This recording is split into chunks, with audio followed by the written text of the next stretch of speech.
Shalom, shalom. Shalom. Give it a second.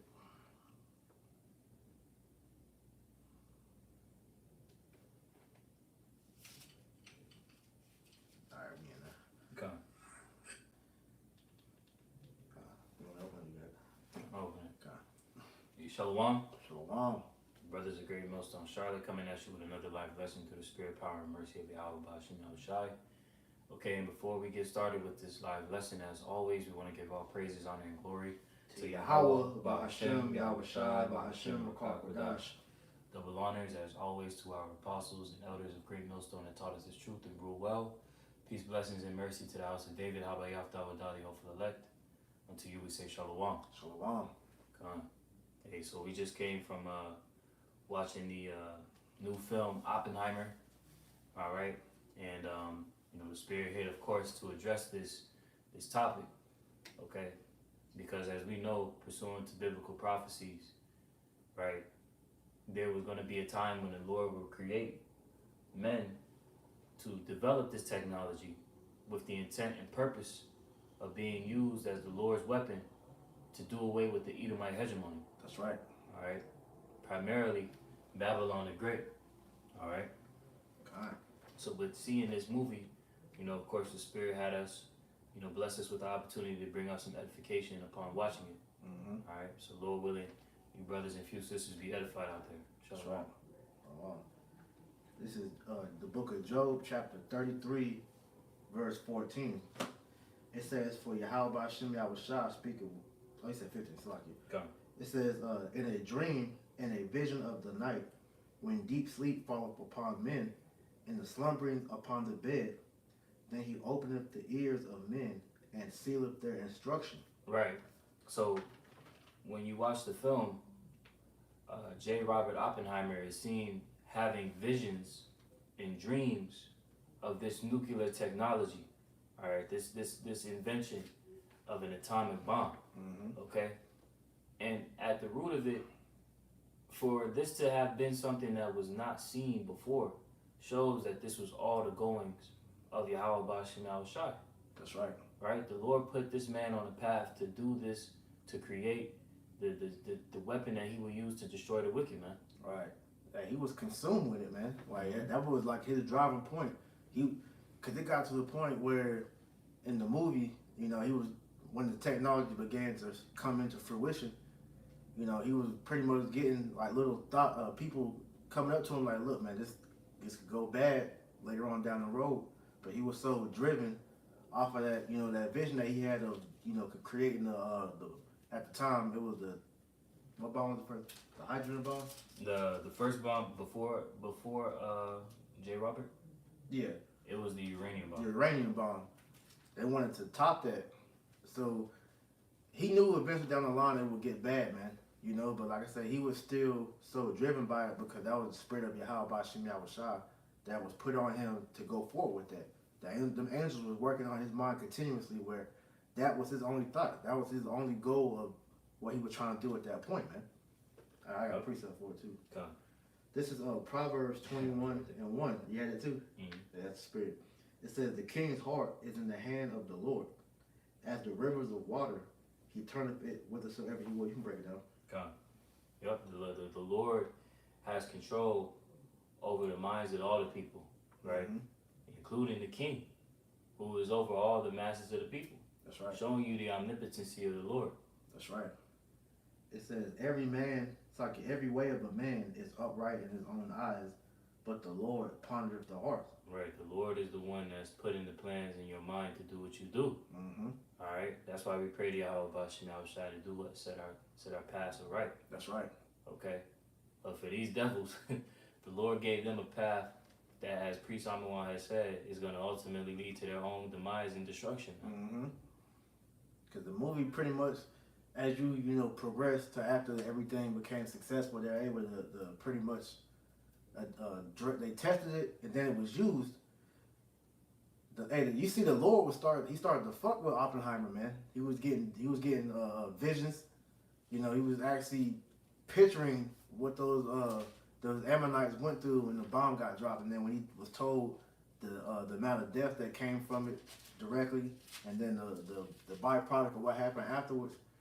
Then he tried to feel guilty, man. But at the end of the day, he wasn't remorseful because that pride made him feel like he accomplished what he was intended to do, which is create a weapon to destroy, man. You know. Mm-hmm. Yep. You have more of that? That was it. Okay, we jump back to that. The Job. Mm-hmm. All right, back in Job chapter 33. I'm gonna read 15 again. It says, "In a dream, in a vision of the night, when deep sleep falleth upon men, and slumbering upon the bed, then he openeth the ears of men, and sealeth their instruction." Right, this man Oppenheimer, his instructions was, I'm going to give you the intuition and mind to go out and develop an atomic bomb. Mm-hmm. Right? As brothers always go into the etymology of Adam. Right? I'll pull that up very quick. Okay. He was literally given a blueprint by the Lord of what to do what was seen as inconceivable, man. Right. Because of man's own logical thinking, like in the movie, because at first he was in disbelief. You know, when they finally told him that they were successful in splitting the atom, he was like, "No, that's not physically possible." But it happened. Because that was Yahweh Shem Yahushua, behind that, man.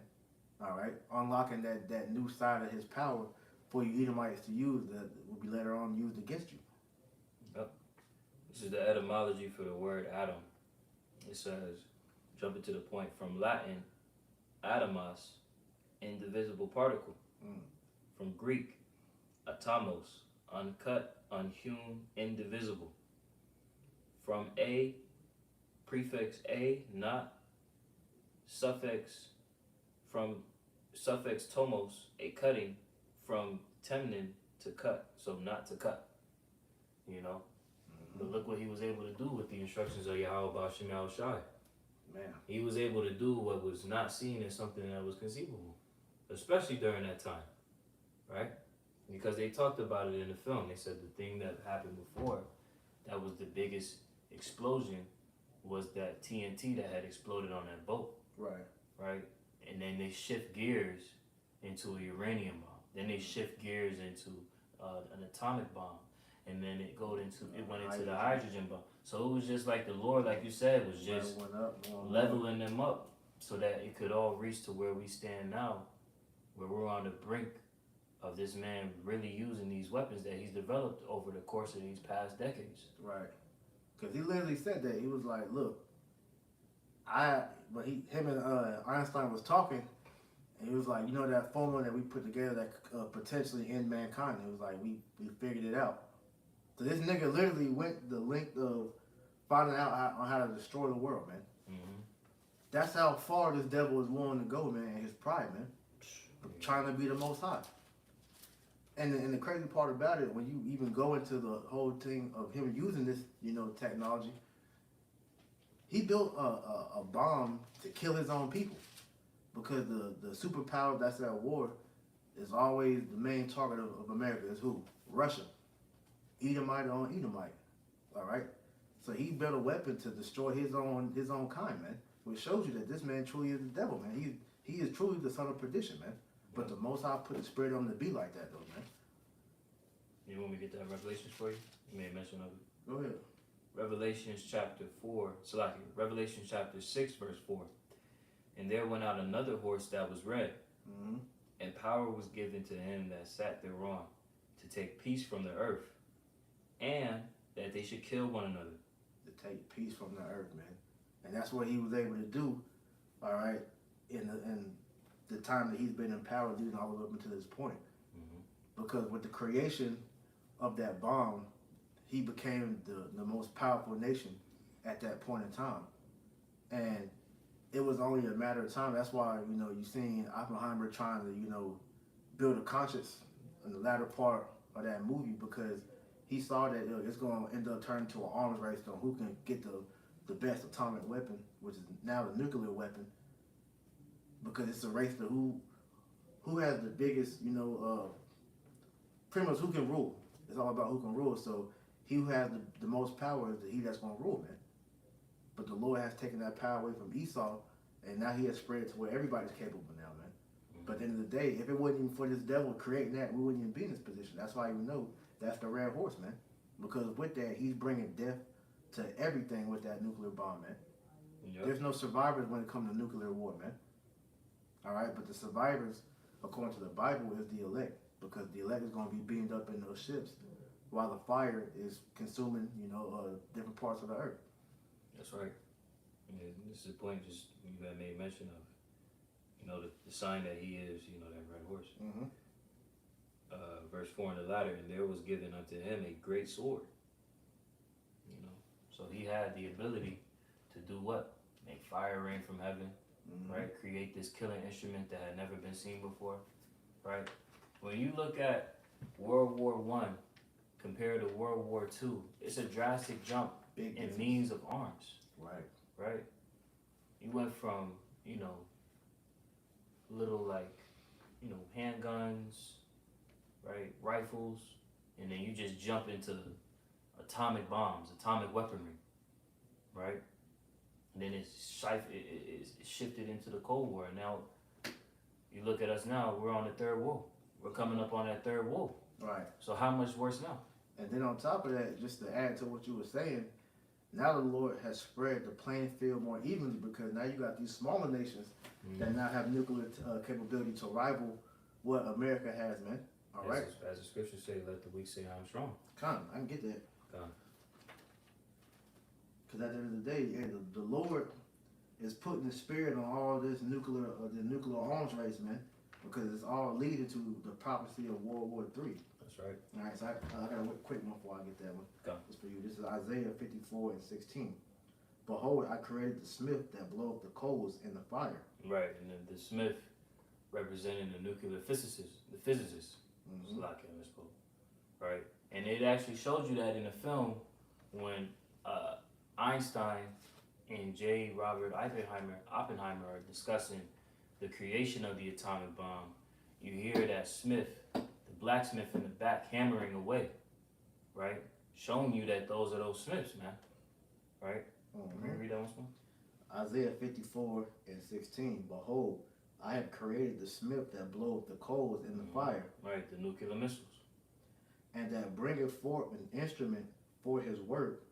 And I have created the waster to destroy. And created the waster to destroy. The whole purpose of this devil getting these visions, this understanding, right, was for him to do the will of the Lord, man, which is to create these nuclear weapons, man. And like I said, man, the Lord did all that to pretty much checkmate you in the situation of World War III, because that war, as you know, you always say that World War III is the war to end all wars, because, as I mentioned, nuclear warfare leaves no winners. Both sides lose once those missiles are shot off, man. And Putin has said it on many occasions, like, look, World War III will take the world back to the Stone Age, man. Which means what? Your infrastructure as you know it is going to be torn down. But unlike what the model of the New World Order is, what you elites think, there's no rising from the ashes to create a new world, man. The new world that's going to happen after World War III is taking place and these nukes are shot off is the kingdom of heaven. That's right. Under the rule of Yahweh Shai, man. All right? But to lead up to that point, this is why we see the position that we see dealing with, World War III, man. So this is Joel chapter 3, verse 9. Proclaim ye this among the Gentiles. Prepare war. Wake up the mighty men. Let all the men of war draw near. Let them come up. Beat your plowshares into swords and your pruning hooks into spears. Let the weak say, I am strong. And that's what you're seeing on the world stage now, man. All these nations have, gained nuclear capabilities, and they're not getting on their own. The majority of them are getting it from Russia, who is aiding in the incoming coup that's about to take place against America and the EU. That's all right. So all the small, inconsiderate nations that was known for agriculture, now they're trading in their farming instruments for war, missile technology, So it says, assemble. You gonna say something? It says, assemble yourselves and come, all ye you heathen, and gather yourselves together round about. Thither cause thy mighty ones to come down, O Lord. Let the heathen be wakened, and come up to the valley of Jehoshaphat, for there will I sit to judge all the heathen round about. And that's going to take place over there in the so-called Middle East, all right, where the Lord is preparing everything, man. So this is why you're seeing the rumors of war taking place with Russia and Ukraine, all right? Because Ukraine is being backed by Babylon, man. Yep. All right? You see China, not China, the whole situation with Taiwan, all right? Because they're trying to push China into this thing as well, but it's all setting the stage for World War III, because all these nations are going to come together in the valley of Jehoshaphat, which is Yahweh's judgment, to where they're going to greet Yahushua and the angels and turn against fighting each other to fight him and be obliterated, man. All right? That's right. Jim, why not? That was it. God, let me get this quick piece up, because you made mention of, Russia being the driving force. This is the book of Ezekiel, chapter 38 and verse 6. Gomer and all his bands, the house of Togarmah of the north quarters, and all his bands, and many people with thee. All right, speaking of the different alliances with Russia today. Right? Verse 7. Be thou prepared, and prepare for thyself, thou and all thy company that are assembled unto thee, and be thou a guard unto them. So Russia is protecting those allies that side with them, right? That's why you see these Russians are going out into Africa and doing all of these deals to try and do what? Build up an alliance to stand up against the beast. Yep. Right? Because that's what it is at the end of the day. That's right. We're entering the stage where this beast is being prepared to be taken out, man. Prophecy has to be fulfilled. And that stage is being set. Because really what you're beginning to see is the world is starting to recognize the small hats as a problem. All right, because they know the engine behind Babylon the Great is those people over in the land of Israel that's pulling the strings from behind the scene, man. All right, they're the old man behind the curtain at the Wizard of Oz, man. All right, that's Amalek for you, man. Okay, and they're going to be the main one that's going to lead Babylon into World War III, man, because they're the ones telling Ukraine, come be a part of the UN, knowing that that was Russia's land, and they're going to take that back. And I don't want no Americans over on Russian soil, man. Right. That's when you look at the whole thing with the art of war, that would be stupid for Russia to allow that to happen, man. That will weaken them, So this is why the little proxy wars, the different things is being set up like that to help stoke the flames of World War III, man. But like I said, it's the elites that are pushing the issue. The Lord is putting the spirit on them to do that, which is funny, because in the movie, who was all the scientists? There was Amalek, Oppenheimer, all these others. They were all Amalekites, man. All right, because they're the ones behind the scene the Lord is using to bring about Esau's downfall. They're the most proudest of all the Edomites on the planet, man. All right, so this is real quick, Jeremiah 50 and 45. Therefore hear ye the counsel of the Lord, that he have taken against Babylon, and his purposes, that he have purposed the land. It's like he has purpose against the land of the Chaldeans. Surely the least of the flock shall draw them out. Surely he shall make their habitation desolate with them, right? So these Amaleks continue to probe and poke the bear, all right? That's what's going to cause Russia and the other nations to push the button against America, which is going to lead to this place being destroyed by the very bomb that got introduced, by Oppenheimer, man. The Lord literally showed us the beginning of your end through that man's movie, man. All right? Let's grab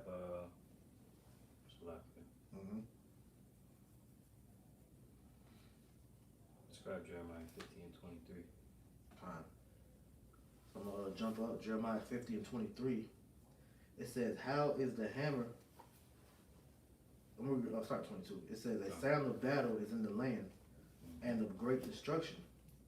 How is the hammer of the whole earth cut asunder and broken? How is Babylon become a desolation among the nations? Yep. How is the hammer of the whole earth cut down? Right? Because under this hegemony, the Edomite hegemony, what did you have?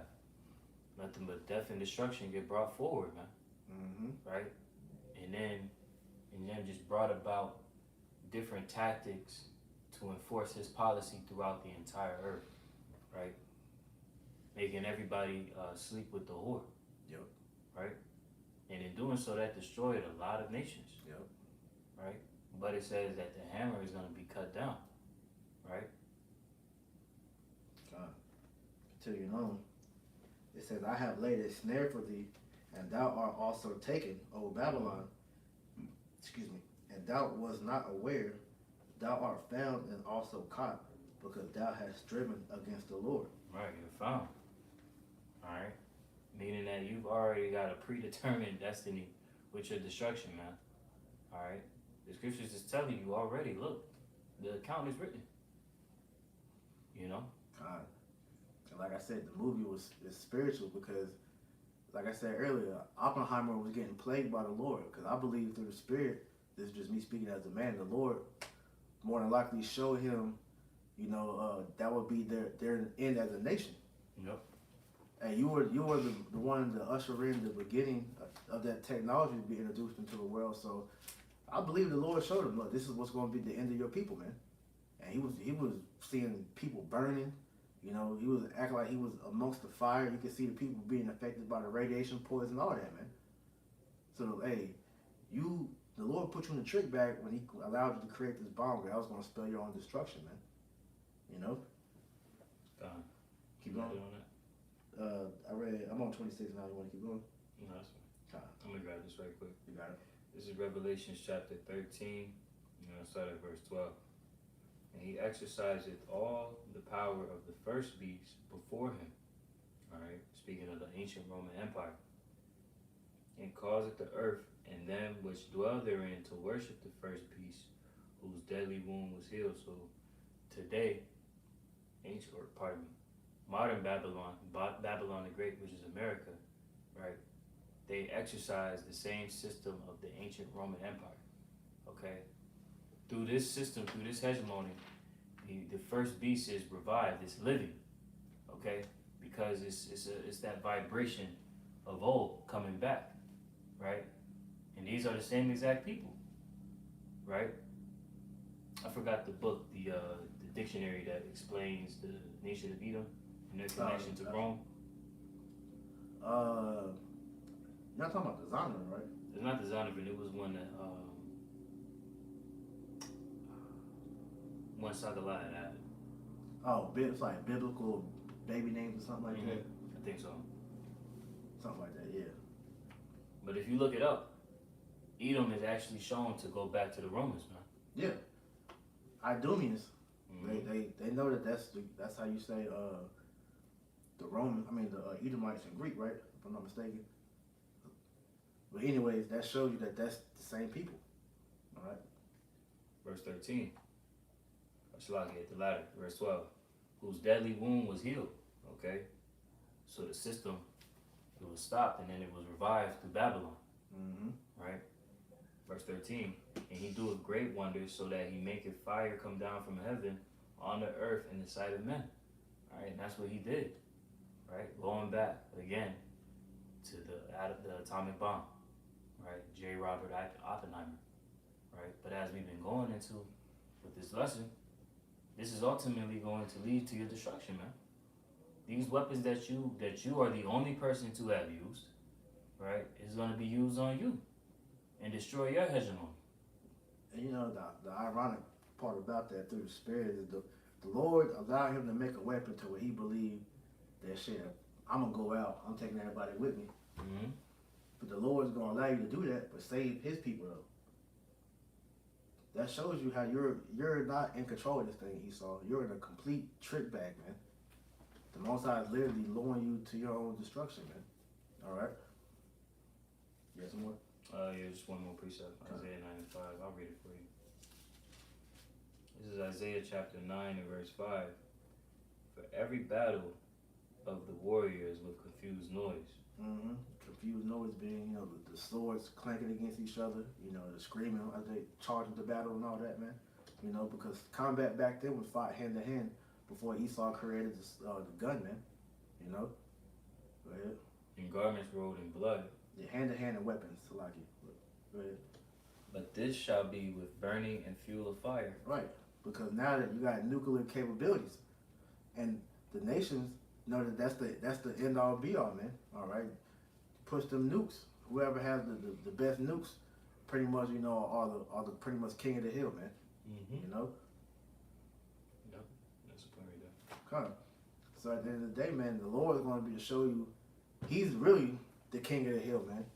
Because the shit that you got, the Lord is showing you that you don't have the power to take him out with it. All right, because we know that this devil's gonna try to fight against the Most High and His Son. All right, it tells you, you know, should be a war in heaven. Did you get that real quick? Yeah. Because hey, I think that's a revelation, a war in heaven. Because at the end of the day, man, when the Lord returns, hey, Esau is going to pretty much fight against your house shot, man. That's what we're trying to get. 12 and 7. But those nukes are for your destruction, all right? Because along with the nukes, you're going to have the chariots coming back, all right? And they're going to be, you know, melting everything with their lasers. Go ahead. Revelation chapter 12 and 7. And there was war in heaven.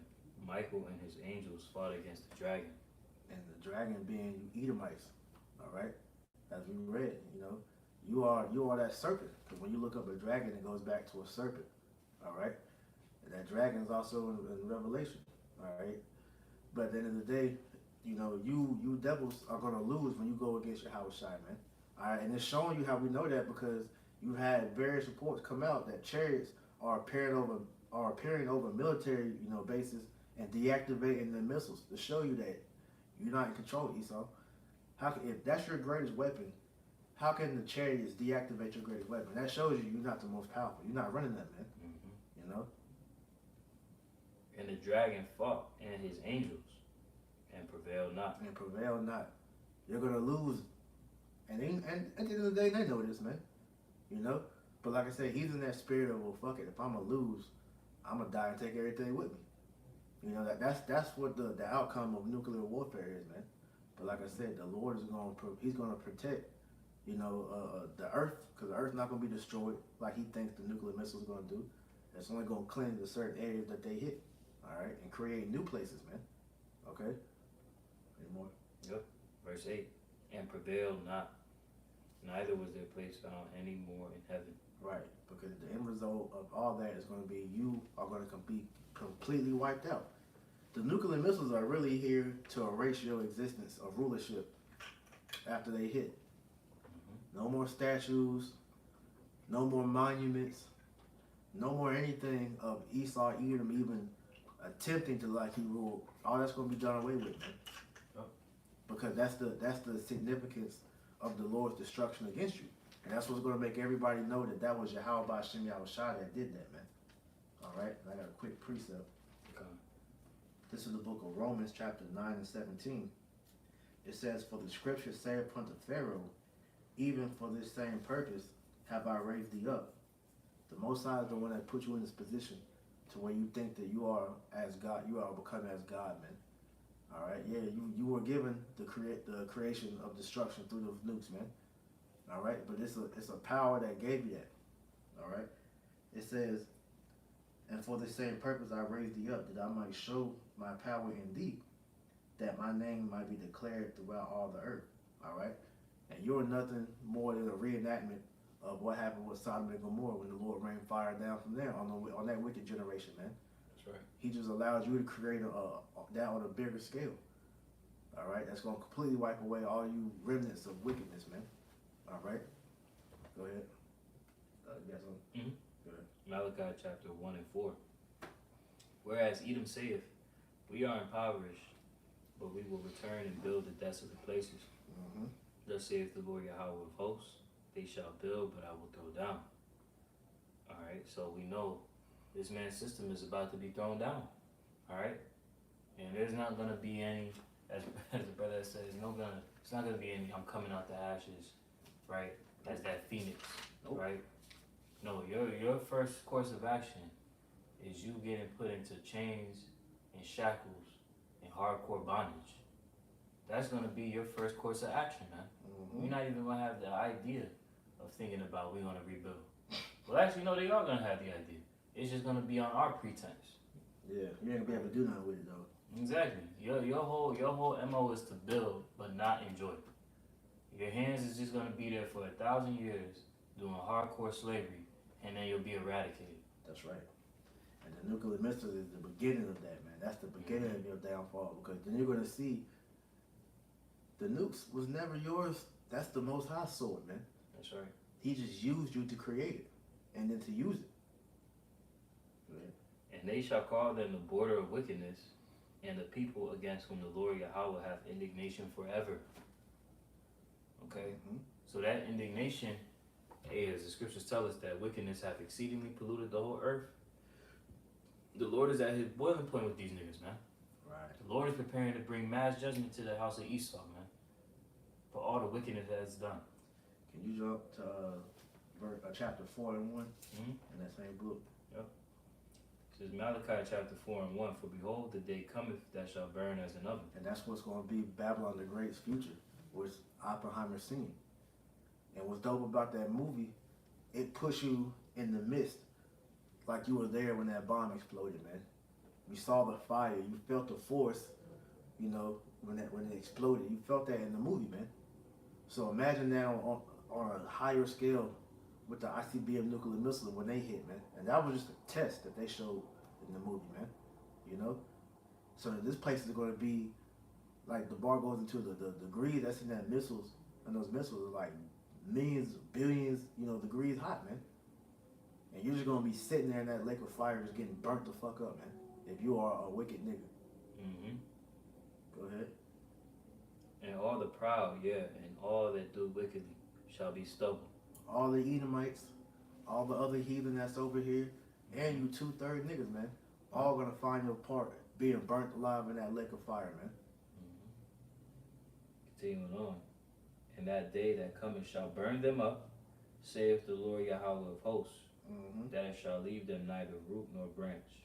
It's gonna melt everything. It's gonna melt you back to the elements, man. Seeing your skin get melted, like in Terminator, you know, Terminator 2 Judgment Day, man.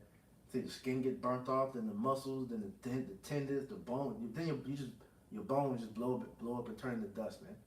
That's what's gonna happen to all you people that's over here in Babylon, you know, in Israel and different parts. That's gonna get nuked, man. Yep. Well, see, he talked about that. He mentioned that in the film. He said, "Look, it's a possibility that it can destroy the atmosphere." See? You know, and the scriptures speak about that in Second Nuclear Peter, fallout. the third chapter. Yeah, you got the nuclear fallout, and then you got to turn what they call nuclear winter. Because that fire, after that fire, you know, dissipates, and you get a sweeping cold that's like negative 100,000 degrees, man. Can't no life be sustained after that type of wave hits. Then you got the radiation poison on top of that. Yo, that's why he said he created a way to destroy, man. That's the end result of Babylon. That's why I said, ain't no man gonna dwell over here, man. That's gonna take a long time for that to dissipate, man. That's all I heard. I can get this in Job 20, and we can. This is Job 20, and I'm gonna start at verse. I'm gonna start at verse 22. It says, "In the fullness of his sufficiency, he shall be in straits. Every hand of the wicked shall come upon him." All right, because this is him setting up his new world order. He thinks that they're gonna, you elites think that y'all gonna be able to successfully establish it. But just when you thought you're gonna be able to sit down at the table and enjoy the fruits of your labor, man, all right, it says you're gonna be in straits. You're gonna be in a position of difficulty because the Lord is gonna throw a monkey wrench in your plans, man. It says, when he's about to fill his belly, the Most High shall cast the fury of his wrath upon him, and shall rain it upon him while he is eating. So after you get the majority of the world, sea hipped up, you got everybody, in control under your perpetual slavery. It said that the Most High is going to rain his wrath upon you, which is those nuclear missiles, man. He's going to cause fire to fall from heaven like he did to Sodom and Gomorrah, man. That's why I said that Sodom and Gomorrah was an example on how pretty much on what happens to the unwicked, That's like what happens to the ungodly. It says, when he's about to fill his belly, the Most High shall cast the fury upon him, the fury of his wrath upon him, and shall rain it upon him while he is eating. He shall flee from the iron weapon, and the bow of steel shall strike him through. So you're not going to be able to escape these missiles, man. It is drawn and cometh out of the body, yea, the glittering sword cometh out of his gall, terrors are upon him. And you see that at the end of the movie when it shows the missiles going out of the silos and going up into the skies, man. So they can come back down and hit their targets. All right? All darkness shall be hid in his secret places. A fire not blown shall consume him. It shall go ill with him that is left in his tabernacle. The heaven shall reveal his iniquity, and the earth shall rise up against him. It says, the increase of his house shall depart, and his goods shall flow away in the day of his wrath. Because, like, once those missiles touch down, that's the end of everything that Esau has, pretty much accomplished throughout the world. That's going to be everything that showed he ruled is going to be wiped away, man. It says, this is the portion of a wicked man from the Most High, and the heritage appointed to him by Yahweh Hashem Yahushua. That's that great destruction that has been reserved for nobody else but you Edomites, for all the wickedness you have done, going all the way back to the serpent in the garden, to Cain, to Esau, to you wicked ass devils that are here today, man. That's right. That's the final judgment the Lord has prepared for you devils, man. And so Barakatah Yahweh Hashem Yahushua for creating that nigga Oppenheimer and those other scientists to do all what they've done to lead to Esau's destruction for the nuclear missiles now, man. All right? So, hey, brothers, we ain't got nothing to fear when it comes to those missiles, man, because the Lord won the world of the elect, but the Lord's going to deliver us from that, man. All right? So that's why we labor to do what we got to do so we can end up on the right side of Yahweh Hashem Yahushua, the judgment. That's right. So that's all I have. Hey, Lord willing, this was an edifying live lesson. With the spirit, power, and mercy of Yahweh Hashem Yahushua, we close out giving all praises, honor, and glory to Yahweh, Ba'Hashem, Yahushua, Ba'Hashem, Akakwadash. Double honors, as always, to our apostles and elders of Great Millstone that taught us the truth and rule well. Peace, blessings, and mercy to the house of David, Abba, Yahweh, the hope for the elect. Unto you we say Shalom. Shalom.